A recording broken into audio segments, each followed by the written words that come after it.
नमस्कार, सार्वमंथन न्यूज महाराष्ट्रमध्ये आपलं स्वागत. पाहुयात आजची सविस्तर बातमी. विद्यार्थ्यांशी आणि विद्यार्थ्यांशी बोलायला मी अजून मला वाटतं ते खूप लहान आहेत, पण मला वाटतं आज पालकांशी बोलायला आलोय.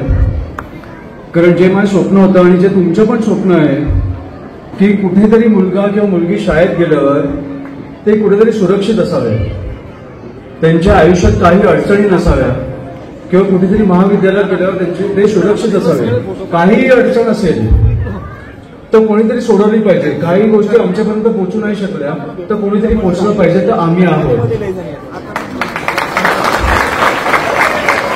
हेच सांगायला मी तुम्हाला आज आलोय, कारण मला माहिती आहे ती भीती काय असते. कारण माझा मुलगा आता शाळेत जाणार आहे,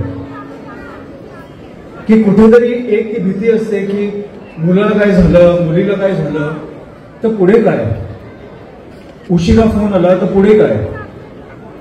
आणि माझं म्हणणं आहे की महेशजी, तुम्ही जसं बोललात की इकडे आता मुलींवर हात टाकण्याचे जे हे वाढले इन्सिडेंट, त्यांचे हात पाय तोडून तुम्ही पोलिसांना दिलं पाहिजे.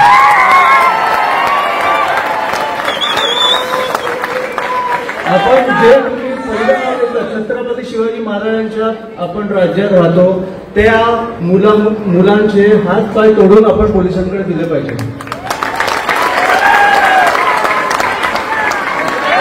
हे राज्य असं नाही की मुलींवर हात टाकू शकतो आपण. त्याच्यामुळे ही गोष्ट तुम्ही लक्षात ठेवा की तुम्ही शाळेत जर पाठवत असाल, महाविद्यालयात पाठवत असाल, आपली सत्ता नसेल तरी राजसाहेब सत्तेत आहेत. ही गोष्ट तुम्ही विसरू नका. आणि कधीही आम्ही तुमच्या संपर्कात असू हे मी तुम्हाला वचन देतो आणि मी थांबवतो, कारण मला पुढे मुंबईला निघायचं आहे. पण मी खरंच पालकांशी बोलायला आलोय की तुम्ही शाळेत पाठवायला किंवा महाविद्यालयात पाठवायला मुला मुलींना घाबरू नका, आम्ही आहोत. एवढंच मी तुम्हाला एक वचन द्यायला आलो आणि मी थांबतो. जय हिंद, जय महाराष्ट्र. सार्वमंथन न्यूज महाराष्ट्राला लाईक करा, शेअर करा, सबस्क्राईब करा.